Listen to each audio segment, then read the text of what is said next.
Or Wessex Camping and Outdoors, outdoors for an overnighter and testing a load of products. Thanks for joining me.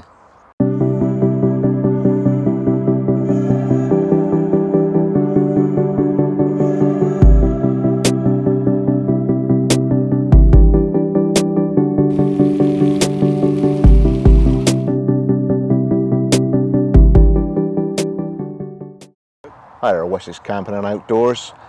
I'm going to show you a small, light, foldable camping chair. It only folds down into a pack this big, so it's of a size that will strap to a rucksack, as opposed to the camping chairs that you get normally. You know, those big umbrella ones that are about that big, last about 3 meets, end up in the bin at the end of the session. I'm going to take it apart, put it back together, put it in its case, show you how light it is, and it takes my weight. I'm 17.5 stone, and it seems to be coping with no creaks whatsoever. So join with me now as I take this apart, put it back together again, and this really nice and light camping chair. So the case itself has sort of piping around the outside, big zip, and a molly type section on the side there. 1, 2, 3, 4. So you put that in there like that. That's good enough. And everything stays in one piece. So you've got a shock cord, just like a tent. Aluminium poles, feet on the bottom. I want to be mindful of this Velcro strap around the outside, because in a minute that's going to be used to bundle them all up. That one goes like that.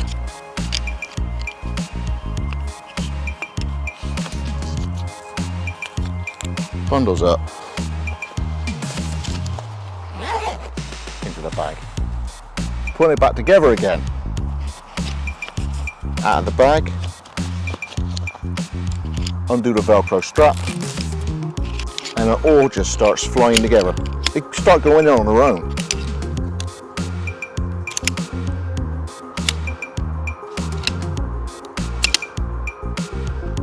That's it. So you find the 2 tall ones. There's the back. Arrange the seats, and all you do is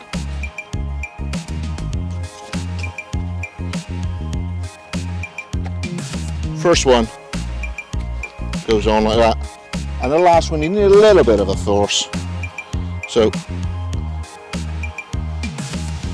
a bit like stringing a bow. Give it, in fairness, the slope. I'm not going to go diagonal, I'm going to go with the slope. 240 pound, and you're sat at a campfire.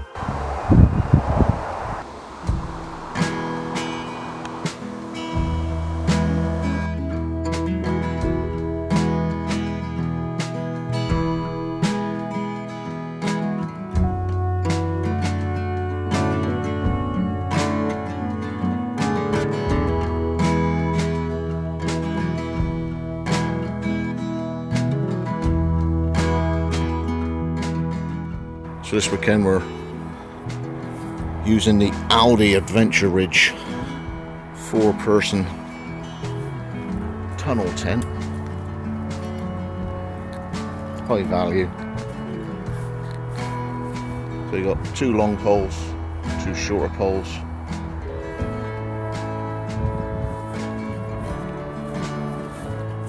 Two bedrooms either side of a central living area.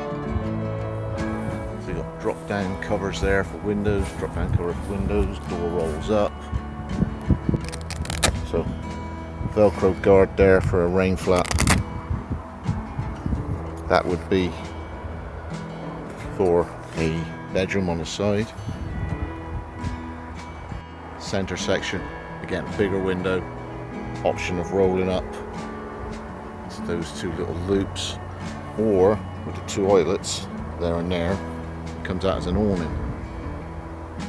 So colour-coded tunnel for the 2 different sizes of poles, and then you clip them on with the plastic brackets with the nylon webbing.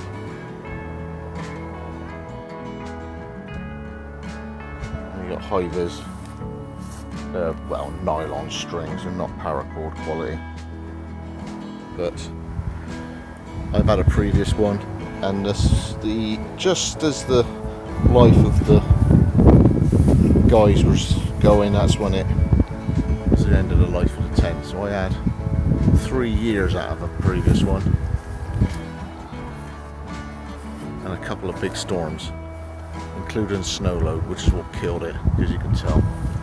That's what the tunnel tents, they don't really shed the snow, but hey, high value summer camping, great kit, great bit of kit.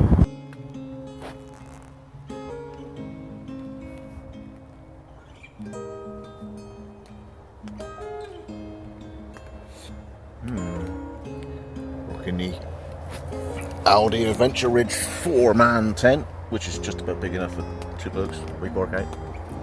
So Mitchell's that side, I'm this side.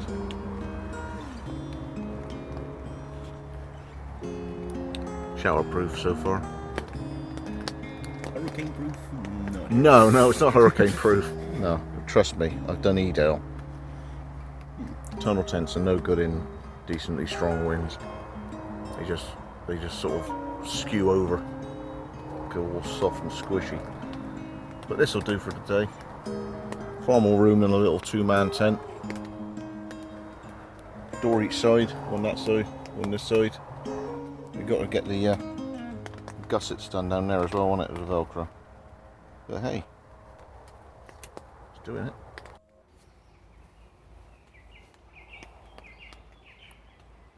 So, little modification,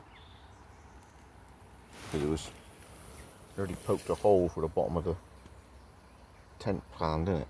That's only big one. Yeah, but easy enough to sort out.